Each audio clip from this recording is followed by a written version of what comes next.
of life. It's another exciting day. I'm always excited coming your way with another skill.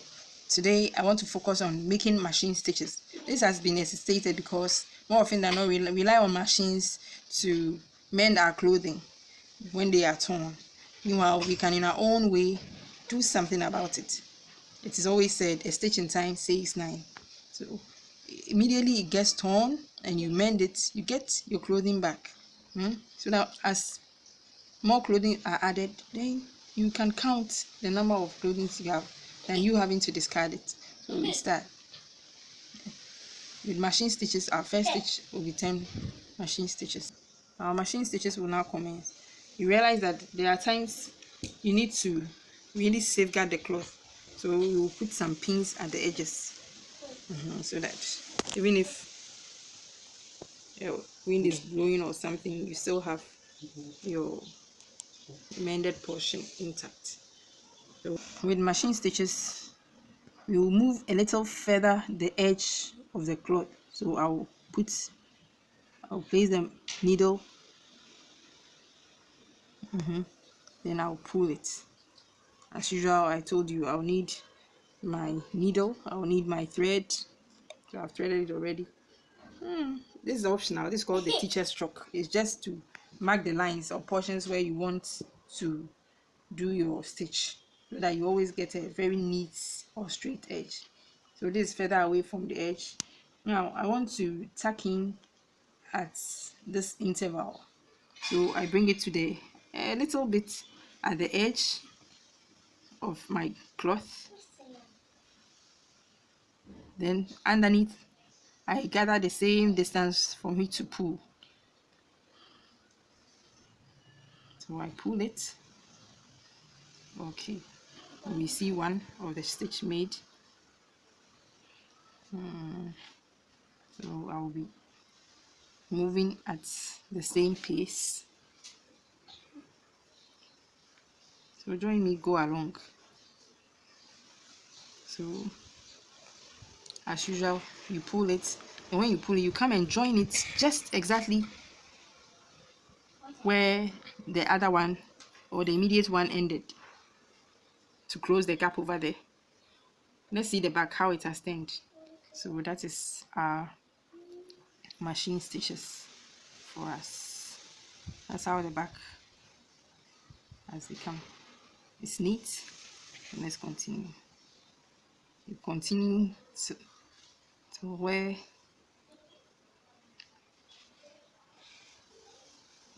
you want your stitch to end.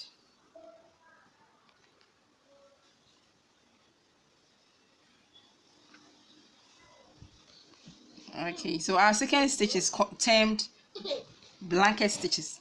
Normally, let's take note, this stitch aids at to patch up something. You know, there are times maybe you're ironing and the iron creates a hole or a little gap in your clothing.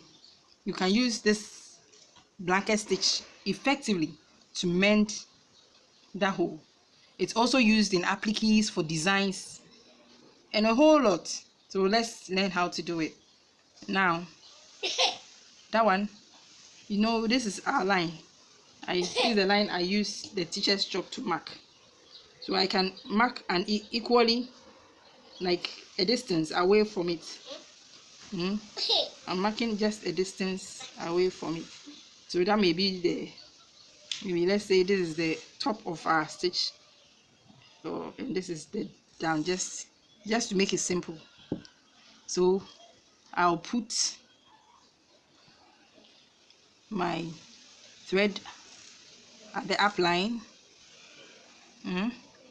So I pull, then I swerve it to the right. No, this is my left, so I swerve it to the left. Then I bring the needle.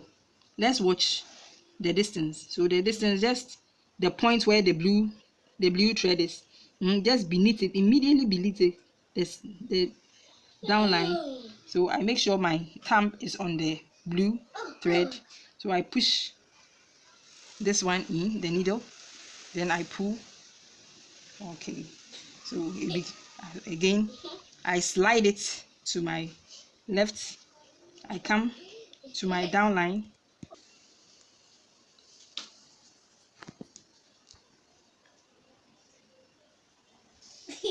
So this stitch is done with tact. So you know these stitches follow repeated actions.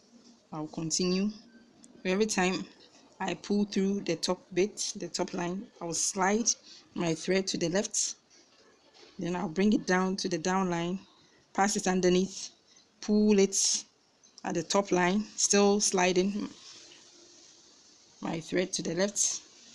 Now as the thread is becoming short or shorter, you pull it a bit, since we have more lines to stitch our blanket stitches. The gap, you can decide that there will be no gaps at all in there, but this one you do it maybe doing appliques or mending the hole is fine. So since it's a repeated action, come along, let's continue.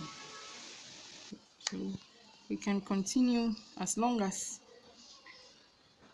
our work permits. So perhaps this one we can end here and get another stitch. I want to go on and teach. So this is called the blanket stitches. Blanket stitches. So, I'll thread another thread and I'll teach the blanket stitches. So I have my thread. I want to pick another color of a thread so that we see the distinction in stitch. As usual, you need your scissors to aid you to cut. As usual, I'll need my needle. I'll have my thread. Okay, threading begins now. Our final stitch for today is the running stitches. So this is the machine stitches, blanket stitches. We go to the running stitches. Our third stitch is called, so we start with the running. As usual, we place our needle underneath and we are pulling it. So right now we pull it further away from where we've come out. Then you go down again, you come up the same distance, you go down again, come up the same distance, you go down again, you come up the same distance. So you see it's interspersed with some gaps as if somebody is running. So that's how it generated its name, running stitches. Have you seen? Because when you are running, you take some paces, and in the paces there are gaps. So you can decide to create your own intervals as you go along. The running stitches is so easy. That one you can trust yourself to finish in no time. Oh, we just came to the end. So that is it. Thank you for watching. We encourage you to like our page, share, and comment. Subscribe, that's the most important thing, so that we always learn more. Thank you for watching. Bye.